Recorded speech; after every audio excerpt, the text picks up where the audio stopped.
Assalamualaikum dan salam sejahtera. Selamat datang ke podcast kami pada hari ini.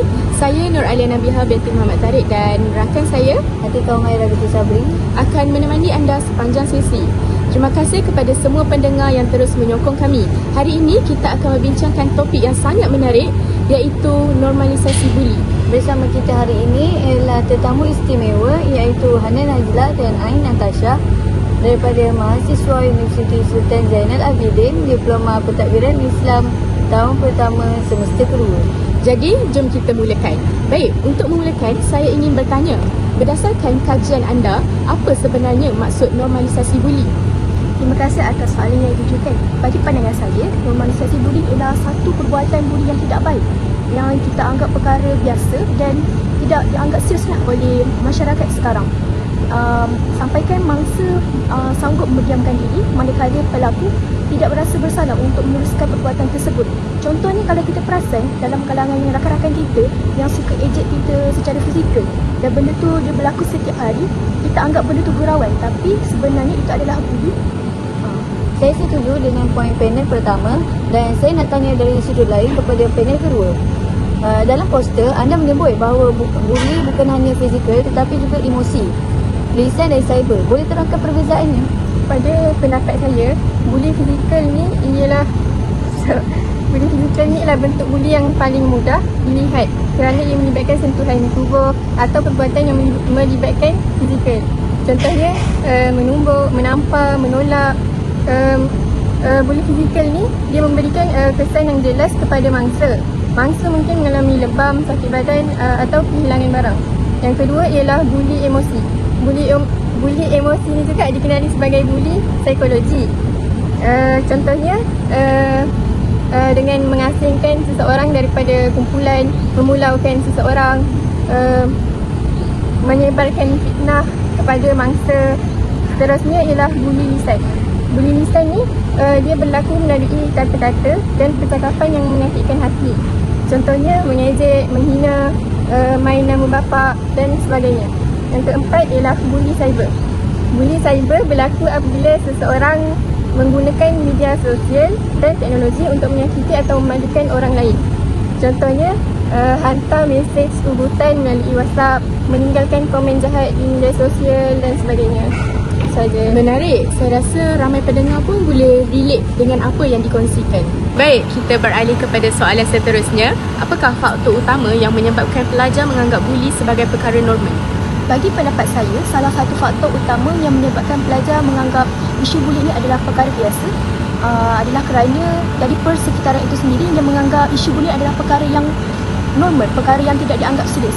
Contohnya ada kawan-kawan ataupun orang sekeliling kita yang menganggap benda itu adalah gurauan. Contoh macam kita biasa dengarkan, alah benda tu gurau je. Tapi sebenarnya lama kelamaan minda kita ni akan terbiasa dan menganggap perkara itu tidak salah.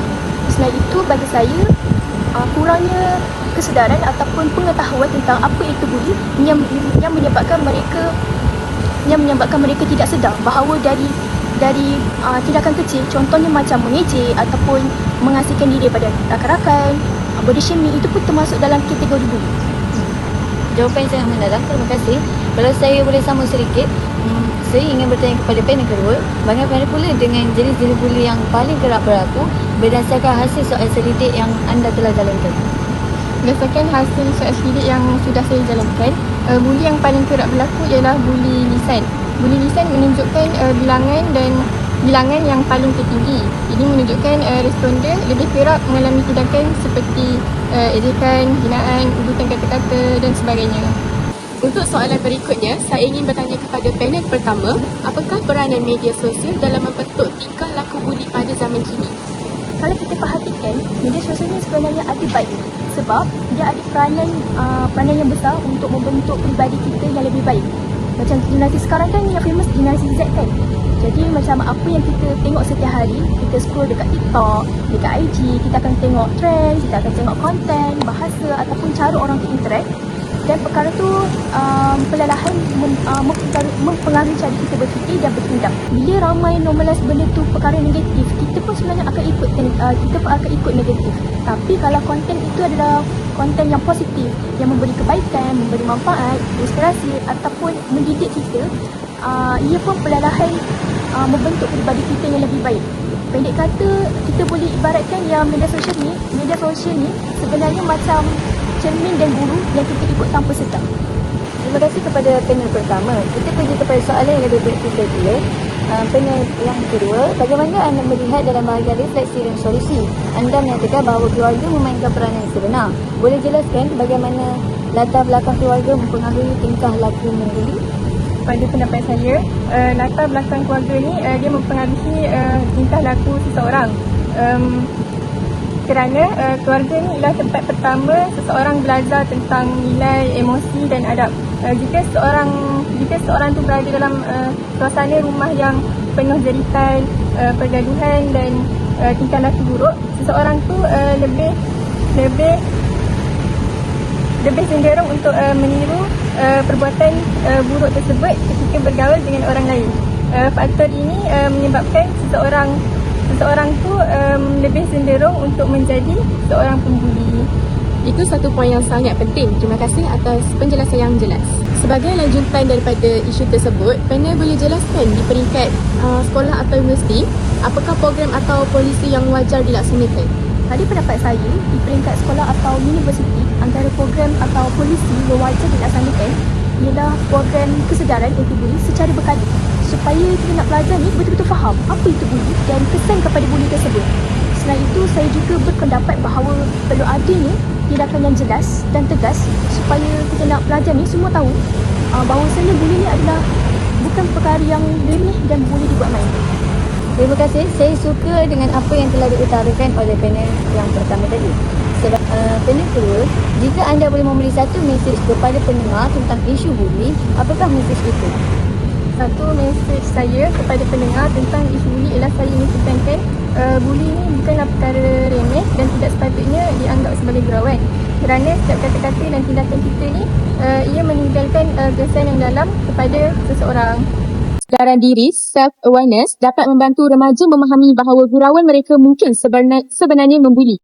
Pada pendapat saya, nilai kesedaran diri ni sangat membantu remaja faham bahawa gurauan mereka kadang-kadang sebenarnya dah jadi perbuatan buli. Contohnya bila kita ada self-awareness, kita akan lebih peka dengan nada suara, bahasa yang kita guna dan reaksi orang lain. Jadi dari situ, kita mula fikir kalau kita ni dekat tempat dia, apa kita rasa? Jadi di sini kita muncullah nilai-nilai macam empati, hormat, bertanggungjawab dan kawalan emosi yang boleh diterapkan supaya remaja sedar bahawa gurauan tak sepatutnya menyakiti hati ataupun menjatuhkan orang lain. Bila nilai-nilai ini kuat, barulah seseorang boleh bezakan antara gurau yang sihat dan perbuatan yang melukakan. Terima kasih atas penjelasan itu. Kalau begitu, saya nak sambung dengan satu soalan lagi untuk panel kedua. Panel kedua, apakah strategi pendidikan terbaik untuk memecahkan normalisasi buli dalam masyarakat yang anda tahu? Menurut pandangan Perdana Menteri, Datuk Seri Anwar Ibrahim menegaskan masalah pendidikan dan pelajar tidak boleh dipisahkan daripada peranan ibu bapa, guru serta budaya masyarakat secara keseluruhannya. Beliau juga turut mengingatkan bahawa pendidikan agama dan Islam sendiri tidak akan memberi kesan jika tidak disertai dengan pemahaman nilai yang benar. Sebaliknya akan menjadi amalan ritual semata-mata tanpa membentuk akhlak dan sikap yang betul. Baik, kita sudah sampai ke penghujung podcast kali ini. Terima kasih kepada Ain Natasha dan juga Hanan Najla atas perkongsian yang sangat bermanfaat. Dan terima kasih juga kepada semua pendengar yang setia bersama kami. Jangan lupa follow, like dan share podcast kami. Jumpa lagi di episod seterusnya. Assalamualaikum warahmatullahi wabarakatuh.